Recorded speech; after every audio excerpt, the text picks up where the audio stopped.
Sir মানে আজি মানে যিটো সভা হ'ল নাগৰিক উন্নয়ন মঞ্চ কি মানে আলোচনা কৰিলে কেনেকৈ আগবাঢ়িব ক'ব নেকি? এইখন হৈছে পাঞ্জাবাৰী বৃহত্তৰ ছয়মাইলৰ পাঞ্জাবাৰী নাগৰিক সন্থা। এই নাগৰিক সন্থাখন আজি প্ৰায় 6 বছৰ পুৰণা। এই নাগৰিক সন্থাখন আমি মানে আৰম্ভ কৰিছিলোঁ, সংগঠনটো বনোৱা হৈছিলে ৰাইজৰ অভাৱ অভিযোগখিনি চৰকাৰৰ ঘৰত বা কোনো জেগাত ক'বলৈ সমূহীয়াভাৱে যাতে ক'ব পাৰে, সমূহীয়া প্লেটফৰ্মৰ কাৰণে এখন বনোৱা হৈছিলে। সুচাৰুৰূপে এখন চলি আছে তেতিয়াৰ পৰা আজিলৈকে। ইয়াৰ জৰিয়তে বহুতখিনি কাম হৈছে। বান বিধ্বস্তক আমাৰ বান সাহায্য দিয়া হৈছে, গছপুলি ৰোপণ কৰা হৈছে, খাদ্য বিতৰণ কৰা হৈছে, ক'ভিড কালত মেডিকেল কেম্প কৰা হৈছে, ৰাইজৰ বহুখিনি কাম কৰা হৈছে। ৰাইজৰ সহযোগ যিখিনি কাম কৰা হৈছে ৰাইজৰ সহযোগ, কাৰণ ৰাইজৰ সন্থা। গতিকে আজি সেইখনে আজি এখন কাৰ্যকৰী সমিতি আছে ইয়াতে আমাৰ কি কি কাম কৰা হৈছে, কি কি কাম কৰিব লাগিব, সকলোৱে মিলি যদি কথাখিনি পাতিলোঁ, নিজৰ মনৰ ইমান কৰিলোঁ। মূলতে পানীটো যিটো কথা বৰ্তমান হৈ আছে, পানীটো এতিয়া আমাৰ হৈছেগৈ সাগৰৰ মাজত মানুহ মানে নৌকা ডুবিল, জাহাজ ডুবিল, পানী খাব নাপায় মানুহ মৰিল। এতিয়া আমাৰ তেনে অৱস্থা। ইয়াত পানী হ'লেও বিপদ, আমাৰ পানী নহয়ও বিপদ। আমাৰ খোৱা পানী নাই। ইফালে আমাৰ এতিয়া বৰষুণ যাক দিলে ৰাস্তাত পানী কিমান হৈছে, গাড়ী যাব নাযায়, এতিয়া চিন্তাতে পৰিছোঁ। গতিকে পানী ব্যৱস্থাটো কৰিব লাগে। মানে আমাৰ অন্যান্য চৰকাৰখনে যদি সেইখিনি কাম আগ নকৰে, এইটো ব্যক্তিগতভাৱে কোনোবাই কৰিব পৰা নহয়, কোনোবা সন্থাই কৰিব পৰা নহয়। গতিকে চৰকাৰৰ লগত আমি যোগাযোগ ৰাখিছোঁ। আমাৰ দুজনমান আমাৰ ছেক্ৰেটাৰী মিষ্টাৰ নাথ, আমাৰ কাৰ্যকৰী সভাপতি মিষ্টাৰ ডেকা, নলিনী ডেকা, তেওঁলোকে খুব জোৰেৰে লাগি আছে। বৰ্তমান সভাপতি মিষ্টাৰ বৰুৱাৰ মানে তত্ত্বাৱধানত তেওঁ পুনৰ এইখিনি জোৰ দিছে। ভাবিছোঁ আমি সোনকালে হ'ব। আমি আশাবাদী চৰকাৰৰ লগত সহযোগ ৰাখিম। চৰকাৰে আমাৰ লগত সহযোগ কৰিলে আমি সদায় চৰকাৰৰ পক্ষতে থাকোঁ। এতিয়া চৰকাৰে আমাক কৰি দিলে আমি ভাল পাম, সেইখিনিয়ে আৰু। আমাৰ পাঞ্জাবাৰী অঞ্চলত মানে জাগাৰ পানী এতিয়ালৈকে আমাৰ যোৱা জেনেৰেল মিটিঙতে পানীৰ বিষয়ে আলোচনা হৈছিলে। গোটেই মিটিংখন পানীৰ বিষয়ে আলোচনা হৈছিলে। তাৰ আগতে আমি গৈ পেলাই জল বৰ্ডৰ অফিচতো গৈ ধৰ্ণা দিছিলোঁ, আমাক পানী লাগে বুলি। তাৰ আগতে আমি অগ্ৰদূত, দৈনিক অসম এইবিলাকতো আমি বহুত লেখালেখিও কৰিছিলোঁ, তেওঁলোকেও সহযোগ কৰিছিলে, নিউজবিলাক ভালকৈ প্ৰকাশো কৰিছিলে। এতিয়া আমাৰ এইখন যিখন নাগৰিক উন্নয়ন মঞ্চ বৃহত্তৰ পাঞ্জাবাৰীটো আছে, অহা 1 তাৰিখে পানীৰ কাৰণে আকৌ ধৰ্ণাও আছে খাৰগুলি নহয় জানো, খাৰগুলিত ধৰ্ণাও আছে। আমাৰ কেইটা বজাত টাইম এতিয়াও ফিক্স হোৱা নাই। আমাৰ মুখ্য উপদেষ্টা তেখেতে ক'লে, ৰচিদ চাহাব ডাঙৰীয়া ক'লেই যে আমাৰ নাথ আৰু ডেকা তেখেতসকলে মেইনলি পানীৰ আজিৰ লগত ওতঃপ্ৰোতভাৱে জড়িত হৈ আছে। মই নতুনকৈ আহিছোঁ, লাহে লাহে কথাবিলাক অলপ বুজিবলৈ চেষ্টা কৰিছোঁ আৰু সেইমতে কাম হৈছে। আৰু আজি আমাৰ এখন 2 নম্বৰ কাৰ্যনিৰ্বাহ সভা আছিলে। ইয়াত আমাৰ যেনেকৈ হৈ গৈছে বৃহত্তৰ 6 মাইল পাঞ্জাবাৰী নাগৰিক উন্নয়ন মঞ্চই প্ৰথম পাঞ্জাবাৰী অঞ্চলৰ মানুহৰ মূল সমস্যাটো হৈছে খোৱাপানীৰ সমস্যা।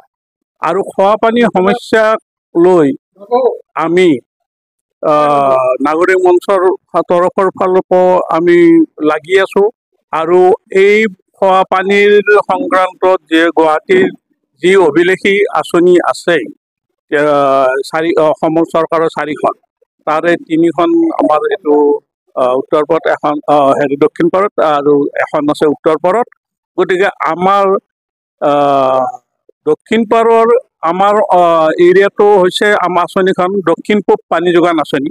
দক্ষিণ পূব পানী যোগান আঁচনিখন 2013 চনৰ আৰম্ভ হৈ আজি 2018-19 পৰা টোটেলি বন্ধ হৈ আছে।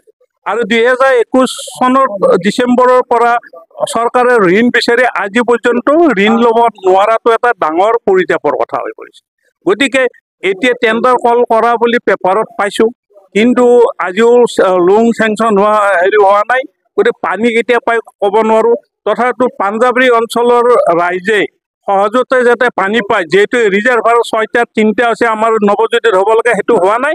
গতিকে মানুহখিনিক সোনকালে পানীৰ পৰিত্ৰাণ দিয়াৰ কাৰণে চৰকাৰক আমি এটা দাবী জনাওঁ যে পাঞ্জাবাৰী অঞ্চলৰ ঘৰে ঘৰে পানীৰ লাইন পুতি আৰু যিহেতুকে 6 মাইল বা চচললৈকে জাইকাৰ পানী আছে, তাতে ইণ্টাৰ কানেক্ট কৰি পেলাই পানী দিয়াৰ অতি সোনকালে ব্যৱস্থা কৰে।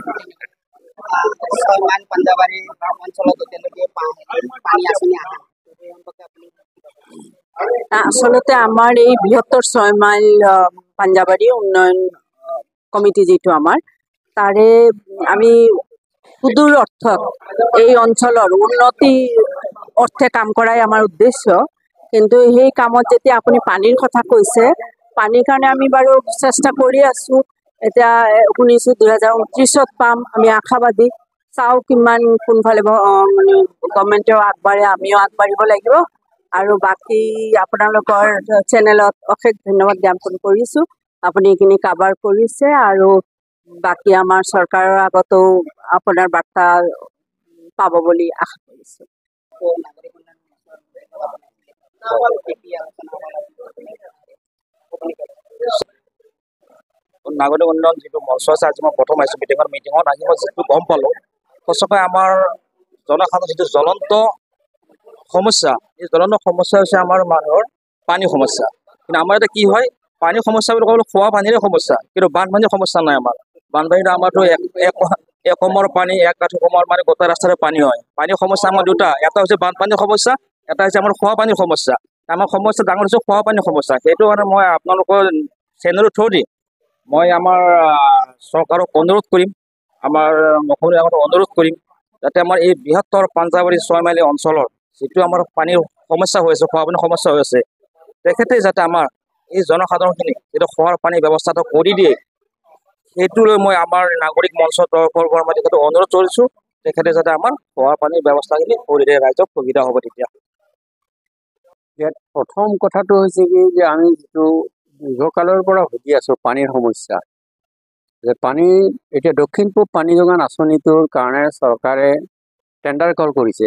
কিন্তু আমি জনাত যে নিউ ডেভেলপমেণ্ট বেংকৰ লগত যদিও এগ্ৰিমেণ্ট হোৱাৰ পথত, কিন্তু কোনো টকা পইচা দিয়া নাই।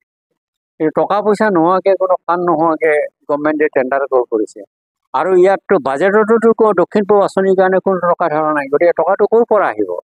আমি সেইকাৰণে গোটেই কথাটো জনাৰ কাৰণে মুখ্যমন্ত্ৰীৰ পৰা আমি এই সাক্ষাৎকাৰ বিচাৰিছোঁ, আৰু তেখেতক আমি ইতিমধ্যে প্ৰস্তাৱ দিছোঁ। আমাৰ প্ৰস্তাৱ আছে যে দক্ষিণ পূবৰ পানী যোগান আঁচনিটো সোনকালে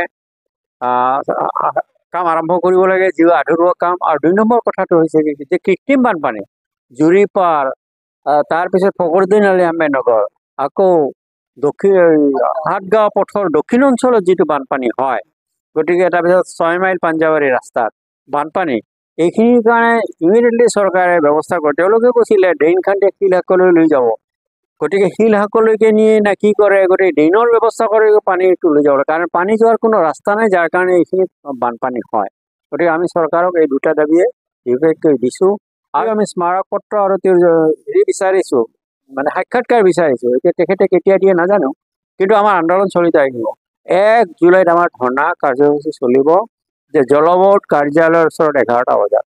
কাৰণ আমি তাত দুটা দাবীয়ে দিছোঁ, যে সোনকালে দক্ষিণ পূব আঁচনি কাৰ্য আৰম্ভ কৰক, আৰু দ্বিতীয়তে হৈছে কি, যিহেতু ইয়াত ৰাইজৰ কোনো দোষ নাই।